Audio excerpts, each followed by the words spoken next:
నమస్కారం ఘంటారావానికి స్వాగతం. ముందుగా ప్రధానాంశాలు. విశాఖపట్నమే ఆంధ్రప్రదేశ్ రాజధాని అన్న మంత్రి బుగ్గన. 3 రాజధానులు అనేది సమాచార లోపమని వ్యాఖ్య. పోలీస్ శాఖలో సంస్కరణలు అమలు చేస్తున్నామన్న సీఎం. 20 పర్యాటక పోలీస్ స్టేషన్లు వర్చువల్గా ప్రారంభం.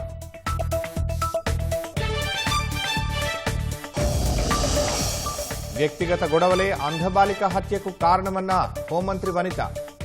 నిందితుడు మద్యం మత్తులో చంపాడని వివరణ.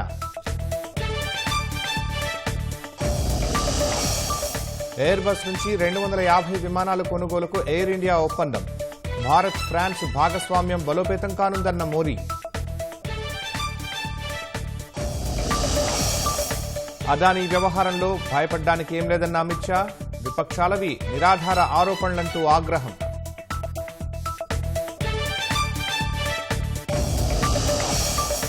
ఢిల్లీ బీబీసీ కార్యాలయంలో ఐటీ శాఖ తనిఖీలు. సర్వే మాత్రమేనన్న అధికారులు. దృష్టి మరల్చే యత్నమన్న విపక్షాలు.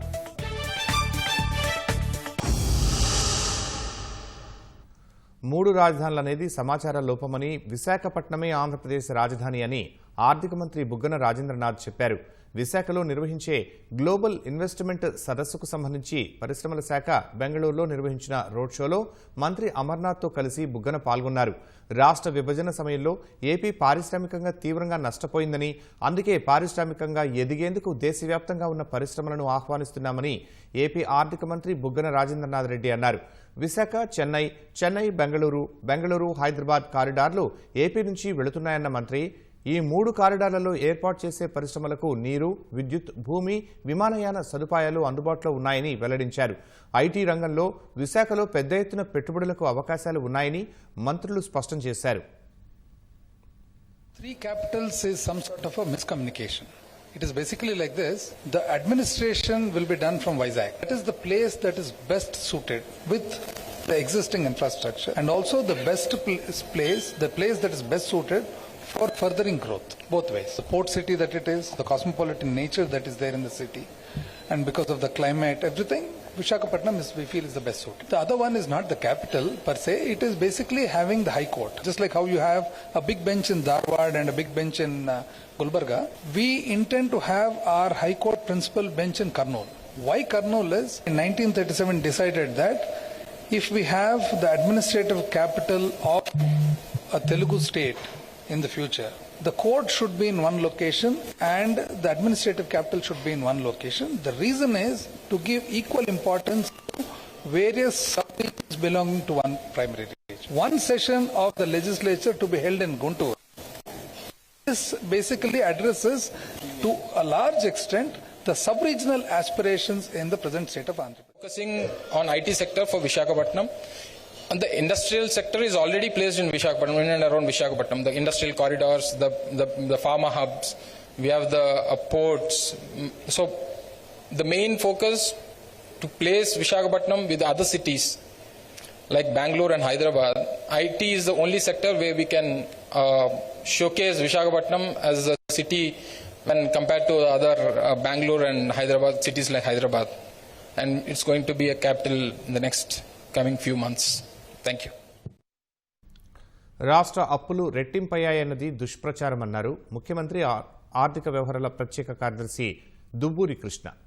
భవిష్యత్ తరాలు తీర్చలేని స్థాయిలో అప్పుల భారం మోపుతున్నారనడం సరికాదన్నారు.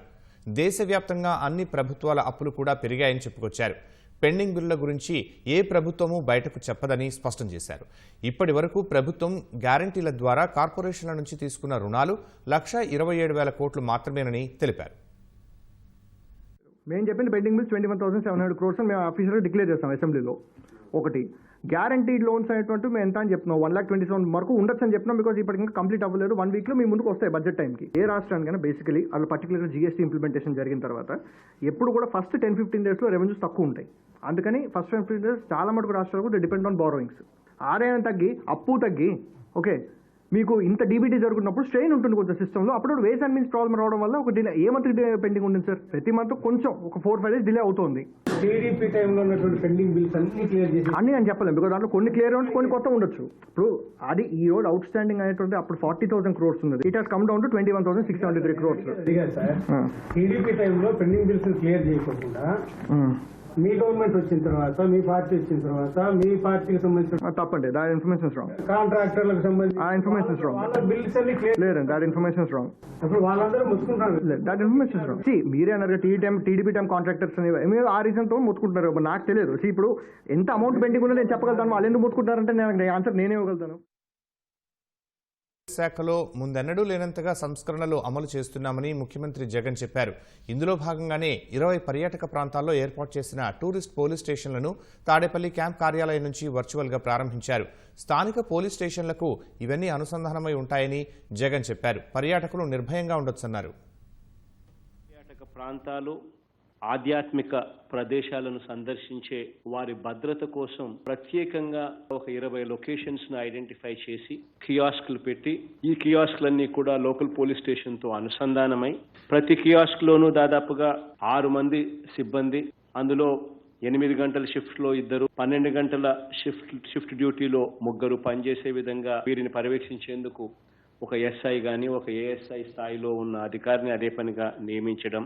వీళ్ళందరికీ కూడా ప్రత్యేకమైన telephone number, radio set, first aid బాక్సులు, ఆ ప్రాంతానికి సంబంధించిన మ్యాప్, వెహికల్స్ ఇవన్నీ కూడా ఇచ్చి ఆ ప్రాంతాల్లో ఉన్న యాత్రికులకు కానీ నిర్భయంగా గడిపేందుకు ఒక భరోసా ఇస్తూ, మహిళల భద్రత పట్ల, ఆ ప్రాంతంలో టూరిస్టులకు ఎటువంటి ఇన్కన్వీనియన్స్ కూడా రాకూడదు అన్న తపన, ఆలోచనతో అడుగులు ముందుకు వేయడం జరిగింది.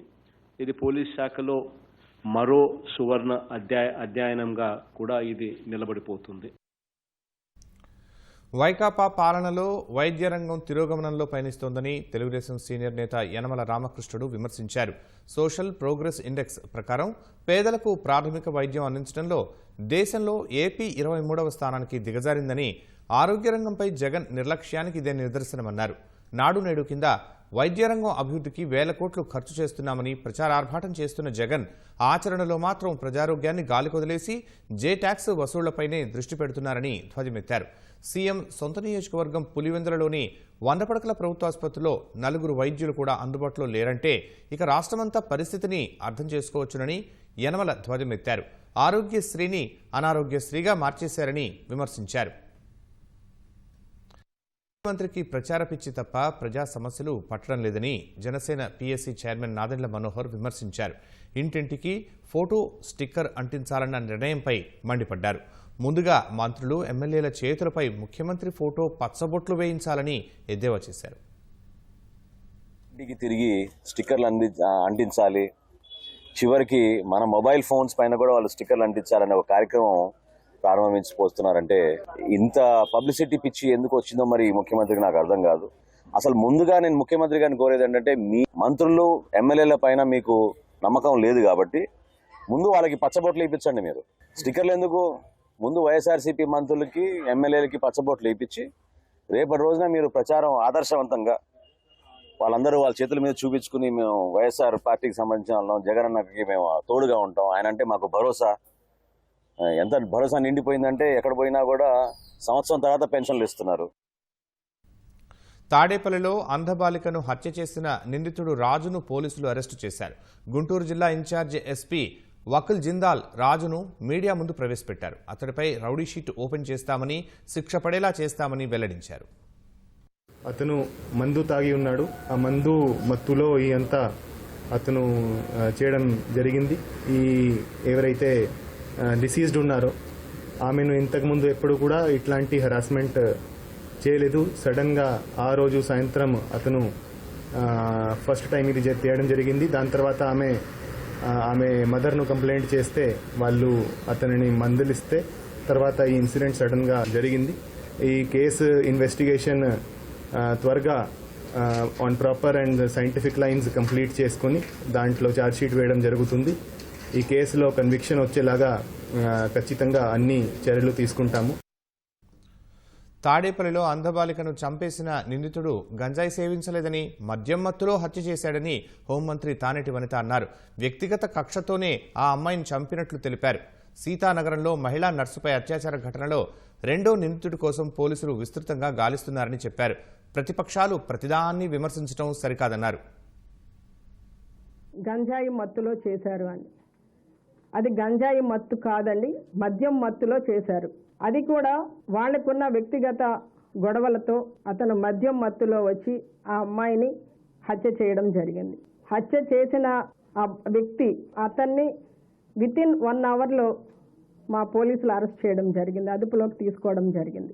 పోలీస్ శాఖ ఎంత సమర్థవంతంగా పనిచేస్తుంది అనే దానికి వాళ్ళు చూపించిన అరెస్టులే నిదర్శనమని మీకు తెలియజేస్తున్నాను.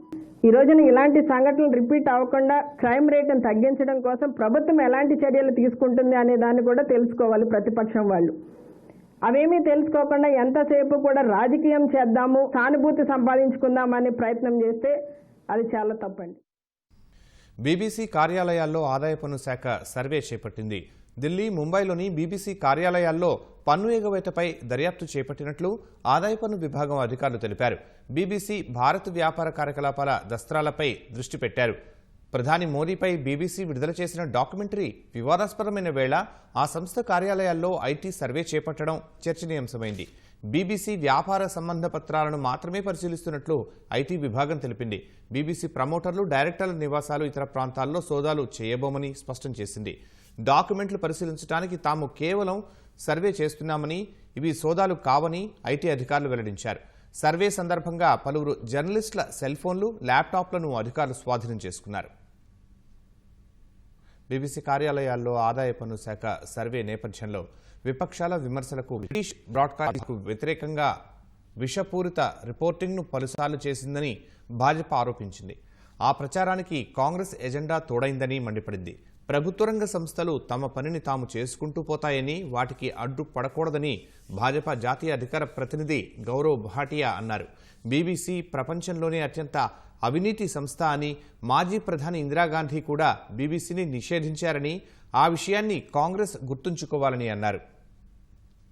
BBC wishes to operate in India yet refuses to respect the icons of the country. BBC very categorically in a program and its presenter had the temerity to say that Mahatma Gandhi had failed in his attempt to liberate India in 1946. There is a reporting that was done by the BBC. In a program, they unleashed the most venomous attack against our country. The program presenter referred to a commander of a terrorist outfit operating in Kashmir as charismatic young militant. BBC కార్యాలయాల్లో ఆదాయ పన్ను విభాగం సర్వేపై ప్రతిపక్షాలు మండిపడ్డాయి.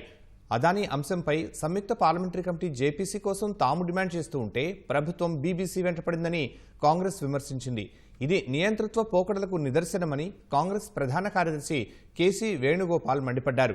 BBC విషయంలో కేంద్రం వైఖరిని ఖండిస్తున్నట్లు చెప్పారు. నిర్భీతిగా ఉండాల్సిన పాలన ఎప్పుడైతే భయానికి గురై వేధింపులకు పాల్పడుతుందో అప్పుడు అది అంతానికి సమీపించిందని అర్థమని సమాజ్వాదీ పార్టీ అధినేత అఖిలేష్ యాదవ్ విమర్శించారు. బీబీసీ విషయంలో ఐటీ సర్వే అనూహ్యమేమీ కాదని తృణమూల్ ఎంపీ మహువా మొయిత్రీ అన్నారు.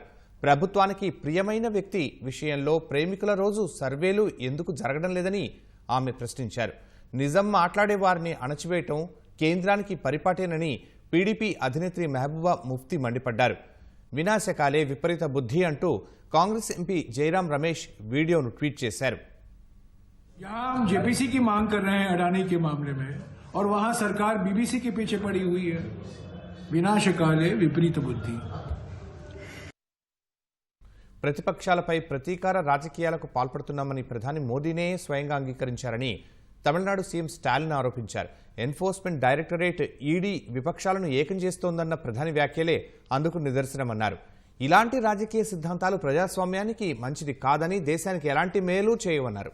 విపక్షాలు అడిగిన ఓ ప్రశ్నకు బదులు ఇవ్వకుండా ప్రధాని అద్భుతంగా ప్రసంగించారంటూ స్టాలిన్ ఎద్దేవా చేశారు. కొంతకాలంగా ప్రధాని మోదీ ఎన్డీఏ ప్రభుత్వంపై అనేక ఆరోపణలు వస్తున్నా వాటిపై ప్రధాని నుంచి స్పందన లేకపోవడం దిగ్భ్రాంతి కలిగిస్తోందన్నారు. బీబీసీ డాక్యుమెంటరీ అదానీ గ్రూప్ వివాదాలపై వివరణ ఇవ్వలేదని స్టాలిన్ పేర్కొన్నారు. ప్రజల విశ్వాసమే తనకు రక్షా కవచమని ప్రధాని అనుకుంటున్నా ప్రజలు అలా అనుకోవటం లేదన్నారు. పార్లమెంట్లో రాహుల్ ఖర్గే ప్రసంగంలోని కొన్ని పదాలను రికార్డుల నుంచి తొలగించడంపై స్పందించిన స్టాలిన్ ఆ పదాలను తీసినంత మాత్రాన ప్రజల ఆలోచనల నుంచి వాటిని తుడిచేయలేరని అన్నారు. రాష్ట్రంలో ప్రార్థన రైల్వే స్టేషన్లను ఆధునీకరిస్తామని కేంద్ర మంత్రి కిషన్ రెడ్డి తెలిపారు. రాష్ట్రంలో రైల్వే ప్రాజెక్టుల కోసం గత బడ్జెట్ కంటే ఈసారి 20% అధికంగా నిధులు కేటాయించారని చెప్పారు. మచిలీపట్నం దాకా పొడిగించిన ధర్మవరం విజయవాడ ఎక్స్ప్రెస్ రైలును విజయవాడలో జెండా ఊపి ప్రారంభించారు. మరికొన్ని రైళ్లు పొడిగిస్తున్నట్లు వివరించారు. 2004 నుంచి 2014 వరకు మన ఆంధ్రప్రదేశ్ రాష్ట్రంలో 58 కిలోమీటర్ల కొత్త లైన్లు వేయడం జరిగింది. కానీ మోడీ గారు ప్రధానమంత్రి అయిన తర్వాత 350 కిలోమీటర్లు అడిషనల్ గా వేయడం జరిగింది. విజయవాడ సాయినగర్ షిరిడి ఎక్స్ప్రెస్ రైళ్లు కూడా మచిలీపట్నం ఎక్స్టెన్షన్ చేస్తున్నాం. విజయవాడ హుబ్లీకి వెళ్ళేటువంటి ఎక్స్ప్రెస్ రైళ్లు కూడా నరసాపురం వరకు కూడా ఎక్స్టెన్షన్ చేయాలని చెప్పి నిర్ణయం తీసుకోవడం జరిగింది. నంద్యాల కడప ప్యాసింజర్లు కూడా రేణిగుంట వరకు కూడా పెంచేట్టు నిర్ణయం తీసుకుంటున్నాం. విశాఖపట్నం విజయవాడ ఎక్స్ప్రెస్ గుంటూరు వరకు కూడా పొడిగించనున్నామని సందర్భంగా పనిచేస్తున్నాను. ఒక ఎయిర్పోర్ట్ లాగా ఈ యొక్క విజయవాడ రైల్వే స్టేషన్ కూడా కట్టబెట్టా ఉన్నారు. Tirupati railway station, Nellore railway station tender అయిపోయింది. ఈ 2 రైల్వే స్టేషన్లు కూడా అద్భుతంగా ఈ పాత రైల్వే స్టేషన్ లాగా స్థానంలో కొత్త రైల్వే స్టేషన్ కట్టబెట్టా ఉన్నారు. 19వ రోజున తెదేపా జాతీయ ప్రధాన కార్యదర్శి నారా లోకేష్ పాదయాత్ర సత్యవేడు నియోజకవర్గ పరిధిలోని నారాయణవనం, పిచ్చాటూరు మండలాల్లో కొనసాగింది. విత్తల తడుకు విడిది కేంద్రంలో వెదురు బుట్టలు అల్లే కార్మికులతో సమావేశమై వారి సమస్యలను తెలుసుకున్నారు. అరణ్యం కండ్రిక వద్ద మట్టి గాజులు తయారు చేస్తూ ఉపాధి పొందుతున్న మహిళలతో ముచ్చటించారు. గతంలో మట్టి గాజులు తయారు చేసే మహిళా గ్రూపులకు 30,000 రూపాయల ఆర్థిక సాయం ప్రభుత్వం నుంచి అందేదని, ఇప్పుడు రాకపోవడంతో ఇబ్బందులు పడుతున్నట్లు మహిళలు వివరించారు.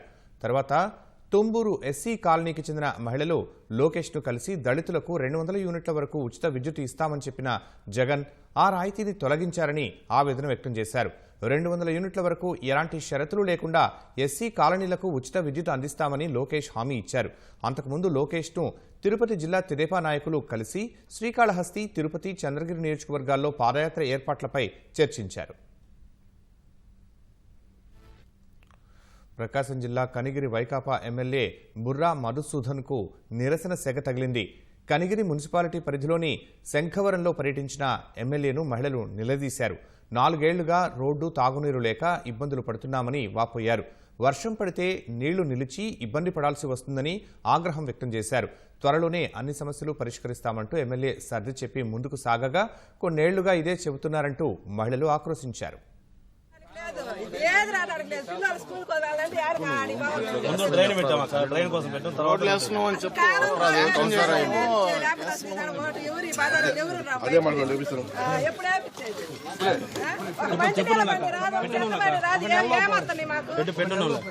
అది కాదు నెల ఇట్లాంటి ఎన్నేళ్ళు ఇప్పుడు 4 సంవత్సరాలు అవుతుంటే ఎన్నేళ్ళు ఇప్పుడు ఏం చేసినావు ఏపించినప్పుడు మాకు చెప్పాలి. ఇప్పుడు ఏమేపించారు మాకు అది కాదు వచ్చేది రోడ్డు బాగలేదని ఏం రాకపోతుంది ఇక్కడ.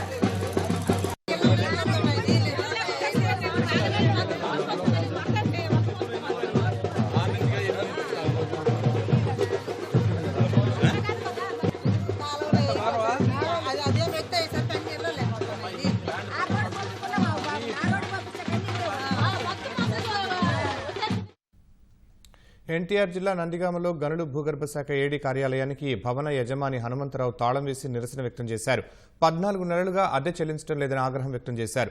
బకాయిలు చెల్లించకుండా కార్యాలయాన్ని విజయవాడ తరలించేందుకు యత్నిస్తున్నారని మండిపడ్డారు. పోయిన జనవరి నుంచి రెంట్ ఇవ్వటం లేదు. అదే గవర్నమెంట్ కానీ సహజంగా నెల 2 నెలలు ఇస్తారని అట్లా ఉన్నారు. ఇప్పటికి సంవత్సరం అయిపోయిందండి. పోయిన ఫిబ్రవరి నుంచి ఎన్హాన్స్ కూడా చేయాలి. 2 ఇయర్స్ అయిపోయిందండి. 2 ఇయర్స్ ఒకసారి 5% ఎన్హాన్స్మెంట్ చేయాలి. అది కూడా చేయలేదు. అది చేసి ఇవ్వండి అంటే రాశామండి అని అంటున్నారు వీళ్ళు. ఇప్పుడేమో నాకు చెప్పకుండా ఆ ఫైళ్ళన్నీ ఇప్పుడు నేను ఊరెళ్ళి వచ్చేసరికి ఫైళ్ళు అన్నీ వ్యాన్కి ఎత్తుతున్నారు. మీరు ఎత్తొద్దండి, డబ్బులు ఇచ్చేసి మీ ఫైల్ మీరు తీసుకెళ్ళండి, ఇచ్చినప్పుడు తీసుకోవాలని అంటున్నారు ఏడీ గారు. ఫోన్ చేశారు మీరు, ఫోన్ చేస్తే నాకు కూడా ఫోన్ ఇచ్చారు మాట్లాడండి. నమస్తే సార్, మరి ఏంటి సార్ మా ఫైల్ అని తీసుకెళ్తున్నారు, నాకు అదే ఒక 14 నెలలు అంటే ఇచ్చినప్పుడు తీసుకోవాలంటే గవర్నమెంట్కి లేట్ అవుతాయి అంటున్నారు. ఇచ్చినప్పుడు తీసుకోవాలట, గవర్నమెంట్ ఎప్పుడు ఇస్తారో 2 సంవత్సరాలకు ఇస్తారో మరి.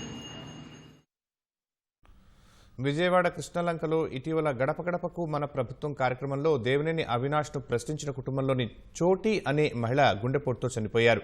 అవినాష్ అనుచరుల బెదిరింపులతో మానసిక ఆందోళనకు గురై చనిపోయినట్లు బంధువులు ఆరోపించారు. అవినాష్ అనుచరుల ఫిర్యాదుతో రమీజాతో పాటు 17 మందిపై పోలీసులు కేసు నమోదు చేయగా సోమవారం వారి వివరాలు సేకరించిన కాసేపటికే మృతి చెందిందని కుటుంబ సభ్యులు తెలిపారు. బాధిత కుటుంబాన్ని విజయవాడ తూర్పు ఎమ్మెల్యే గద్దె రామ్మోహన్, జనసేన నేతలు పరామర్శించారు. లేని అమ్మాయి మీద కూడా పెట్టారండి కేసు.